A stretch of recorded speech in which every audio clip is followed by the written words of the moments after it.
Grace and peace, everybody. We're celebrating the 6-year anniversary of the Chapter House today, and that's incredible, man. What a dream come true. We had this wild and crazy idea that we'd open a Hogwarts of Holiness, kind of a teaching hospital for preachers, leaders, and innovators from all over the world. And it's been just exactly that. Over 1,000 pastors from 13 countries and 17 denominations in these 6 years. And we're just getting started, man. And at our last retreat, we were studying Luke's Gospel, chapter 9, and I kept noticing there were all these opportunities that Jesus was extending to his disciples, or rather opportunities that the Spirit of God was presenting to Jesus' disciples, and they just kept missing it.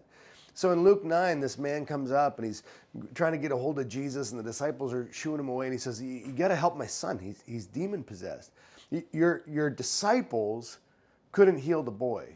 I thought these guys had an opportunity to heal this boy, and they missed it. We have opportunities to heal people all the time. We live in a world that is in desperate need of healing. I pray we don't miss our opportunities to provide healing. Well, Jesus heals the boy. The man goes away. He has great faith. And then immediately the disciples started arguing about who's the greatest, which is hilarious. Like, why would you be arguing about what a great disciple you are when you already just proved you don't hold a candle to the master? And Jesus stumbles on their conversation. He says, you want to be great, you got to become like the least. You got to become like this little child here. Now, is he meaning the little child that was just healed of demon possession? Maybe. Is he just meaning little children in general? Possibly. The point is that these guys had an opportunity to learn humility, and they didn't. And so they had a failure to heal, a failure to be humble, and then the last failure they had, the last opportunity that they missed was that they're traveling, and they come upon this Samaritan village, and the Samaritans aren't interested in Jesus being there, because he's on his way to Jerusalem. And so the disciples get mad, and they're like, Lord, do you want us to call down fire from heaven and consume these people who don't like you? And Jesus says, are you kidding? Are you kidding? I didn't come to destroy men's lives, but to save them. And I just keep thinking about all the ways in which today we as modern day Christians, we have the same failures. Man, people need healing, and we don't even want to talk to them.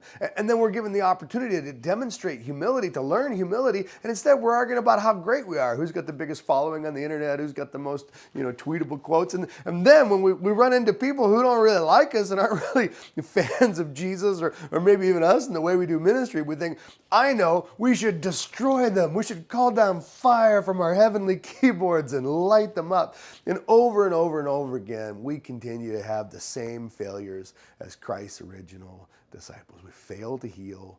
We fail to be humble.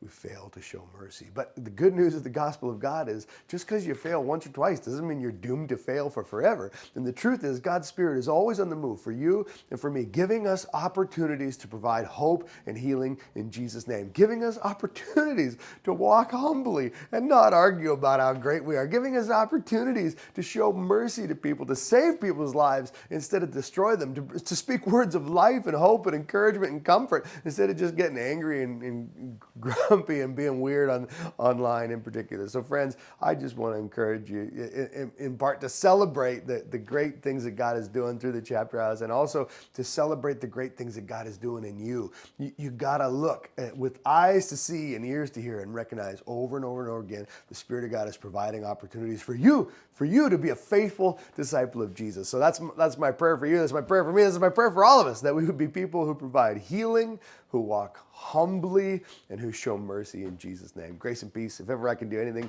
for you or the people you love, please don't hesitate to reach out and ask. Cheers.